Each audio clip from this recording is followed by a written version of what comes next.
That's what James will be reviewing. That's his meal for today. And that's mine. And I'm just going to cut up some oregano. I harvested the oregano from the garden. So we'll see how much James wants on his and how much I want on mine. Yeah, you didn't take onions because they kind of don't agree with your system, No. I guess. Yeah. These scissors aren't the best scissors for this. I washed them off so that I could use them to cut up the oregano on your... They've been used for rough time. Yeah. We've used them to open packages and whatever. That's all I got them for. So there, that should be good Yeah, enough thank you. for yours. What do you think? Well, I think that's great. Yeah. All right. I didn't cut it up very fine, Doesn't I know. matter. So it looks like you're talking about Mark Twain. Okay, Mark Twain, In Eruption. So it's a collection of essays, and maybe a few, well, at least stories about stories that he wrote, things like that. Most of it's later type of stuff, but some of it's a little bit earlier. It's weird to hear him called Mark, because obviously it was Mark Twain, not Mark. It's hard to think of writers in the past as being People? having lived one time. Yeah. I don't know. So I was saying yesterday that stuff went up to 1906, but here's one, the first essay. It's published originally 1908. And it's about Theodore Roosevelt. He's got a lot of stuff about Roosevelt in here, 8 different things, and he didn't like Roosevelt that much. Oh, the really? monarchy. Roosevelt had his problems, but there were way worse. I suspect his immediate predecessor was assassinated. His name was William McKinley. Had a mountain named after him. That didn't last long. That's Mount Denali now. McKinley used to be called. Anyway, monarch, president is advertiser, naturalist and nature fakir, fakir.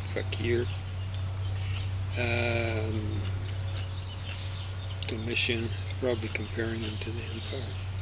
I read that a long time ago. Took me quite a while to get through this book. Guy wasn't nearly as interesting writing essays or humorous little pieces as he was writing fiction like Tom Sawyer and Huckleberry Finn, things like that.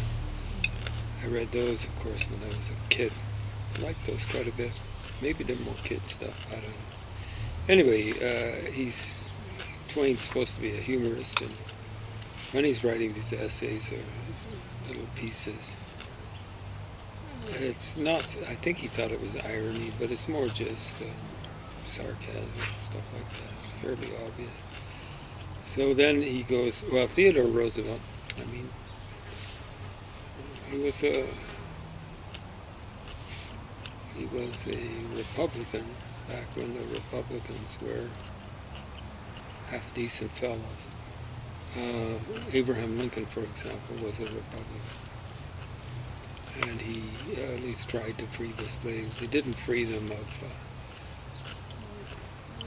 totally the Empire struck back after a fairly short period of time. The North was way too accommodating with the South. They basically, I think, set up a dictatorship there for a while, but had to be done. The South was so skunky. Fighting, so the 350,000 people in the South, borderline people, could keep slaves. So that was over 3 million people who didn't have slaves supporting, like 1/10 less than 1/10 of the population. There are 4 million. That's the white population, non-slave population. 4 million? What was it? I think it was actually 8 million. Anyway, I think there were 4 million slaves, 8 million non-slaves, 350,000 slave owners. Stunning. So tens of thousands of poor, as they were styled by the slave owners, white trash, died for these guys who were calling them white trash to keep their slaves. Shameful.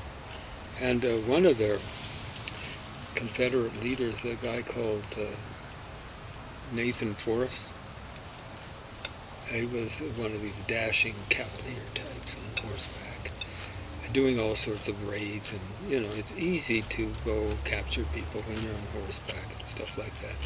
Everyone thinks, oh man, Nathan Forrest is the greatest general in the world, in the Civil War and stuff like that.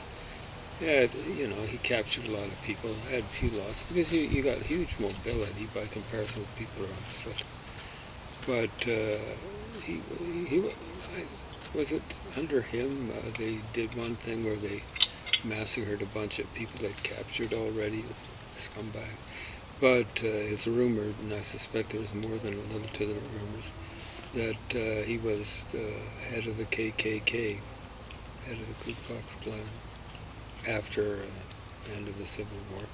So that was kind of like a continuation in a terroristic kind of way. Well, not kind of, it's just terrorism.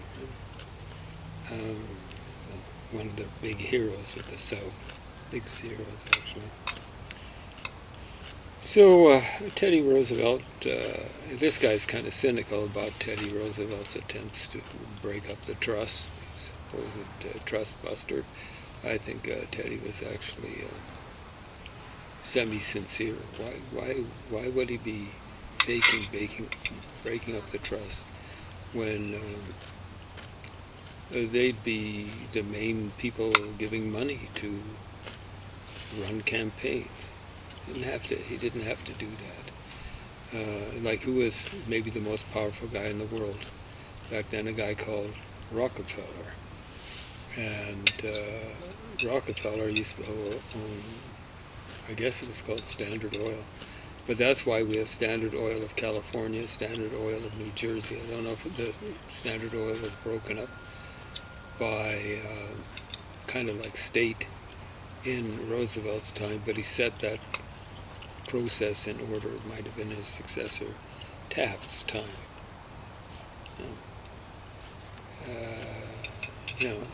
I don't think it was a monarchy by any means. Like Teddy Roosevelt actually stood down after he served one and almost a second term. The first term he served was only partial because William McKinley, his predecessor, was assassinated, as I said, maybe a year into his mandate. And his vice president, Teddy Roosevelt, took over for the rest of that 4 years. And then he was elected again, decided not to run. I think there was suggestion that he could run. But he had kind of like a successor called Taft, who was something like a specialist in legal matters. And I think he was supposed to, and he might have done a little bit of it, supposed to have been a trust buster. Might have done a little bit of trust busting himself. But then Teddy came back and tried to run in 1912, after sitting out from 1908 to 1912. I think he was not happy with Taft. And what happened was, I don't know exactly how the vote split up, but Woodrow Wilson kind of came down the middle, possibly. And that's when the Republican Party, so I think Roosevelt ran on his own party. Was it called the Bull Moose Party or something like that? And then that's when from what I can tell, when the big switcheroo happened between the Republicans and the Democrats. So this guy, Mark Twain, from what I can tell, he seemed to be maybe not enthused about Grover Cleveland, who came before McKinley. Grover Cleveland's the guy, he's the first guy in presidential history and the last guy until Donald Trump to lose an election, come back and be president again. And from what I can tell, he was I don't think he was as skunky as Donald Trump, but he had some problems.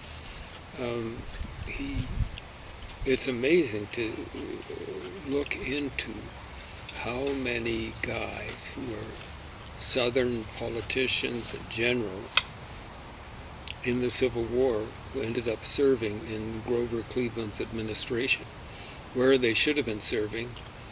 What they should have been serving is jail terms for life imprisonment for treason and any variety of other things. I think back then the penalty for treason would have been death, but I don't believe in that. But those scumbugs should have been, like when you're defending a state that's based on slavery, when 1/3 of your population is slaves, it's absolutely shameful. And then you split from a democracy to maintain your state. You're horrible people. And there Grover Cleveland resuscitated some of these. I suspect he almost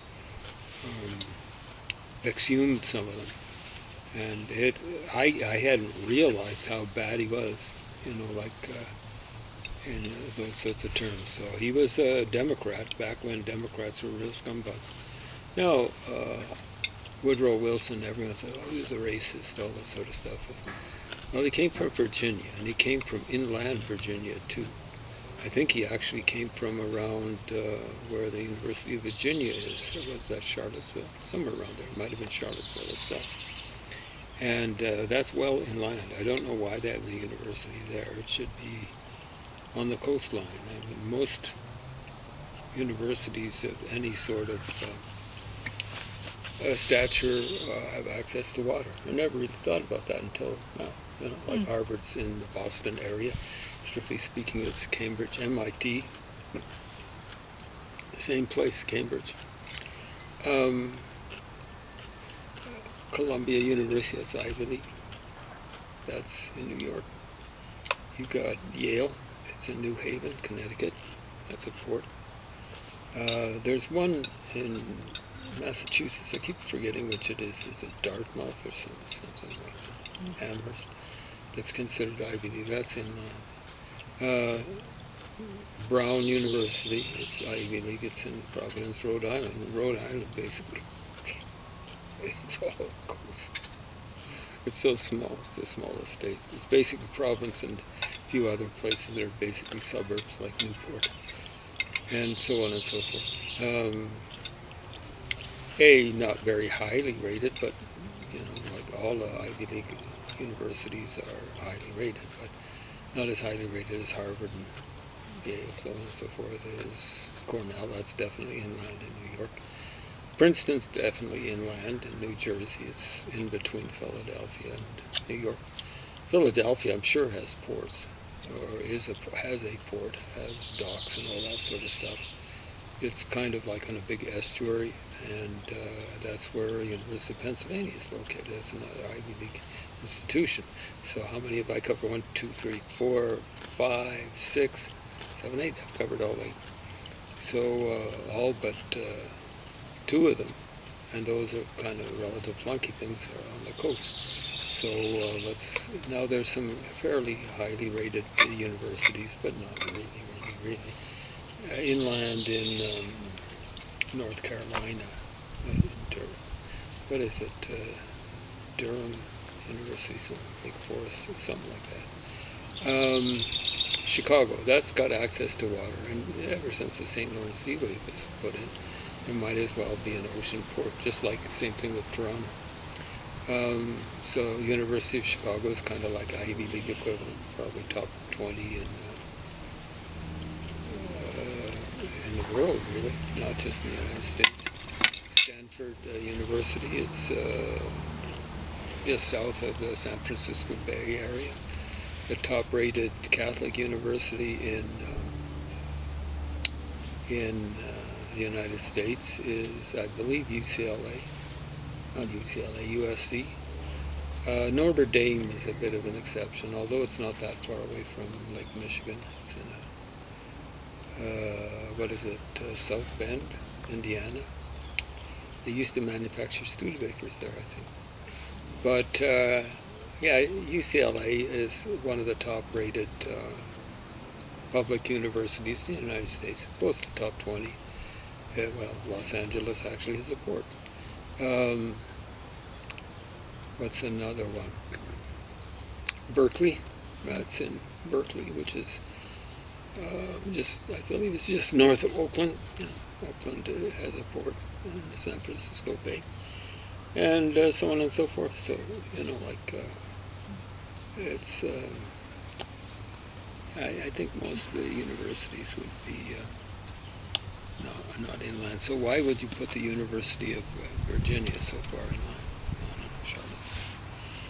Anyway, Theodore Roosevelt. It's just I think he's off base with Theodore Roosevelt, and the Republican Party generally. 15? 12. 12. Okay. So he's got something about. Oh yeah. So there was a lot of corruption set in the Republican Party after the Civil War. They basically it was almost like a one-party state. It took a long time for the Democrats to break through, but yeah, they were corrupt. But the Democrats were scumbags. I've mentioned Grover Cleveland had people who should have been considered war criminals, should have been serving the rest of their lives in jail. So he's got something about Andrew Carnegie. I think that's the way you pronounce it. So I believe he was a steel industrialist. And was he a bit of a religious enthusiast or something like that? Anyway, he makes fun, and probably quite legitimately, Andrew Carnegie. I think he was supposed to be a self-made man. Much like Rockefeller was supposed to be originally, not his various sons and grandsons. Was Nelson Rockefeller a great-grandson? I'm not sure. Anyway, Nelson Rockefeller was a Republican, and about as decent as a Republican has been in my lifetime. Not to say that decent, but I think he was governor of New York for a while. For a long while, he was kind of favored to be Republican nominee for president. And I think the Republicans would have done better with him as opposed to, let's say, Ronald Reagan. Ronald Reagan was just drove the American economy into the dirt. There's a reason why he had the biggest recession in the early 80s that the United States had since going back to the Great Depression, and the biggest stock market crash in 1987 since the big one in 1929. And it's like someone once said, I'm sure these figures are accurate, the United States was the world's top creditor nation when Ronnie Reagan came in, and now they're the world's biggest debtor nation. And that process started with Ronnie Reagan. Check it out if you don't believe me. I know a lot of people out there are true believers in him, but a lot of people think he won the Cold War just on his narrow little shoulders and using his narrow little skull. But if the United States outspent the Soviets, let's say, in the arms race in the early and middle part of the 80s, 1980s, it wasn't on the backs of Ronnie Reagan, or especially on the backs of his rich friends, buddies, stuff like that. It was on the backs of the middle and lower working class people, because Ronnie cut taxes for his rich buddies, stuff like that, and not so much for the people who actually were out there working like working class people and lower middle class people. And the really sad thing about Ronnie Reagan and his deficit spending is he upped the military spending, cut taxes, and so there was deficit financing. And Americans, poor Americans, middle class Americans, working class Americans, lower, whatever, they're the ones who are still paying the shot for them. And some of them would be silly enough to go around, yeah, Ronnie won the Cold War. Whereas in actual fact, they're still paying for the bill. The plutocracy. So Andrew Carnegie kind of is an introduction to this, even though it's a separate chapter. And drift towards centralized power. Yeah, like Mark Twain noticed it. And what happened after 1933 and after. And for more than a generation, the centralized power was dissipated significantly. Per capita, average per capita income. This is for an average person, wasn't it? Well, average per capita income. I'm not stating. I just got an injection vaccine today. I'm not articulating as clearly as I'd like. The income inequality in the United States went down all the way from 1933 to 1979. You might as well say 1981 when Ronnie Reagan came in. And, and what happened, it went like this. Income inequality went down. Then under Reagan and Bush Sr., not so much about under Billy Clinton, definitely under Bush Jr. went up until it got to the same point in 1929. And then all of a sudden you had the big people were pointing it out. Big stock market crash. 255 tomato plants just in this backyard. Well, there you go. I was figuring it was at least 150, but that was a significant underestimate. So, teaching of Jay Gould, I think he was one of these scumbag monopolists, well, oligopolists, like Rockefeller and Carnegie. Carnegie, I think, was involved with steel. Maybe in Pittsburgh, maybe other places. Probably Pittsburgh. There's another place in Pennsylvania, I think north of Philadelphia. Pittsburgh is west of Philadelphia. Is it around Allentown, where there's another center for steel industry? Of course, there are other ones as well, like Birmingham, Alabama, ended up being a center for steel industry. I suspect they mined in the general area a lot of coal, because that's where steel industry tends to be located, is where there's access to coal. Not where there's access to iron ore. I guess the amount of coal used to refine iron into steel is way more expensive to move. I guess you're getting a whole bunch of it. Right? So it looks as though it's more economical to move the iron ore. So, for example, a lot of the iron ore used in the United States would come from the Mississippi range.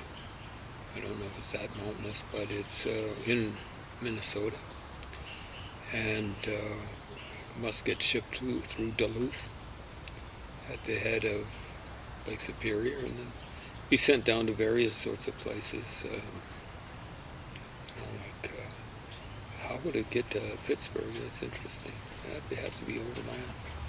But same sort of thing with Allentown, whatever. So 103 tomato plants in the front. 100 and how many? 103. Okay, so that's 350 all total. Is that what you're saying? 250 plus 100. Yeah. Oh, that's impressive. You know, even if they only just produce one tomato apiece, that's a lot of tomatoes. Okay. Yeah. Anyway, Mr. Rockefeller's Bible class, a little illustration of fine art ABC lessons. Then he goes back, something a bit more interesting, Hannibal days. So, Mark Twain was born something like Samuel Leghorn Clemens. Mark Twain was just a pseudonym. He was born in Hannibal. I believe that's right on the Mississippi. And I think it's on the western side of the Mississippi. And that would be in Missouri, if I'm not mistaken, just across from Illinois. Hannibal.